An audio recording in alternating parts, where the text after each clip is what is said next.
3 fire trucks, 2 police cruisers, and 1 furious HOA president standing in the middle of a dying subdivision. The community fountain sputtered its last breath. Every lawn was browning under the sun as sprinklers clicked uselessly, spitting. Nothing but air. In the middle of it all, I sat on my porch, watching the carefully constructed chaos I had engineered. My name is David Mitchell. I am an IT consultant. I moved to Meadowvale Gardens for its predictable tranquility. But our HOA, President Karen Peaton, saw my desire for quiet as a flaw in her perfect system. She ran the community like a surveillance state, armed with binoculars and a spreadsheet of potential offenses. Her initial attacks were trivial. A $50 fine for a trash can visible 14 minutes too long. A notice for non-existent moss. She once cited my garden hose for being coiled counterclockwise, a violation of a subsection she invented. I noted her patterns, but did not engage. Then she escalated. She made a decision that would prove to be a fatal miscalculation. One morning, I woke to find my water had been shut off. My tomato plants, a small point of personal pride, were wilting. The utility company confirmed my suspicion. The HOA had requested a service restriction. Karen had cut off my water, citing a fictional emergency powers clause. When I confronted her, she met me with a smug smile. She informed me with a voice like poisoned honey that my water service could be restored after a written appeal, which the board would review in 3 weeks. 3 weeks. It was a declaration of war. She made the mistake of assuming I was like the others. My profession is not just about computers. It's about understanding systems, how they work, how they are structured, and how they can be broken. Spent the next 48 hours not in anger, but in research. I analyzed county infrastructure records, property surveys, and utility easements. And there, buried in the fine print of a document from 1978, I found it. A beautiful, elegant vulnerability in her system. The HOA's entire water supply, every fountain, every sprinkler, was fed by a single main line. And that main line was located on my property. An obscure easement clause stated that the property owner could, for a fee, legally purchase and assume control of the line. The previous owners had never known. The HOA had operated for decades on a foundation of ignorance. They were wrong. 3 days later, for a fee of $8,000, I became the legal owner of the HOA's main water valve.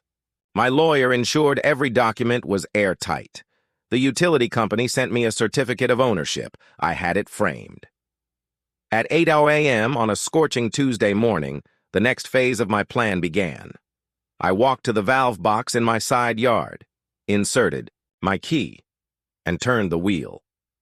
The squeak of metal was the sound of a system being brought to its knees. Across Meadowvale Gardens, every sprinkler coughed and died. Karen's prize-winning roses began to droop in the 90-degree heat.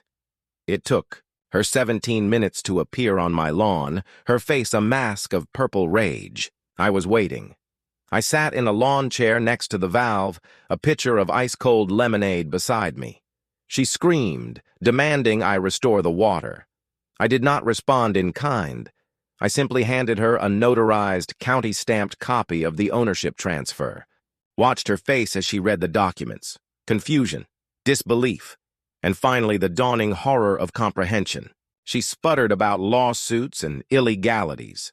I calmly informed her that under Section 42 of the County Water Rights Code, as the legal owner, I had full discretion over the line's usage. I then offered to sell water access back to the HOA. My price, $5,000 a month, plus a security deposit. She called 911, claiming I was a terrorist. 2 police officers arrived, reviewed my flawless paperwork, and informed her it was a civil matter. One of them complimented my attention to detail. By noon, the predictable outcome occurred. The residents were not angry with me.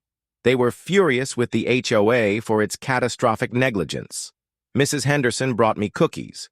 Bob Sullivan, his koi pond evaporating, congratulated me for exposing the incompetence.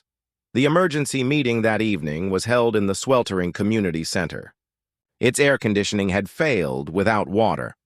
I sat in the front row, sipping from an insulated bottle. Karen tried to blame me, but the residents turned on her, sharing their own stories of her petty tyranny. The vote to remove her as president was called. The result was a 94% majority in favor of her immediate removal. Her face went white as the community she had terrorized stripped her of her power. But the consequences were only just beginning to cascade. The HOA's insurance company launched an investigation into the oversight, discovered she had falsified inspection reports for years, and terminated their policy. Civil suits were filed against her personally for property damage. The local news ran a story with the headline, "HOA President's Power Trip Leaves Neighborhood High and Dry." Her employer fired her. The county fined her $15,000 and banned her from any HOA board for 10 years. When the final penalties were read at the next meeting, she simply burst into tears and fled the room. She had built her kingdom on a foundation of control. I simply found the one key she didn't know existed, and I turned it. The rest of her world collapsed on its own.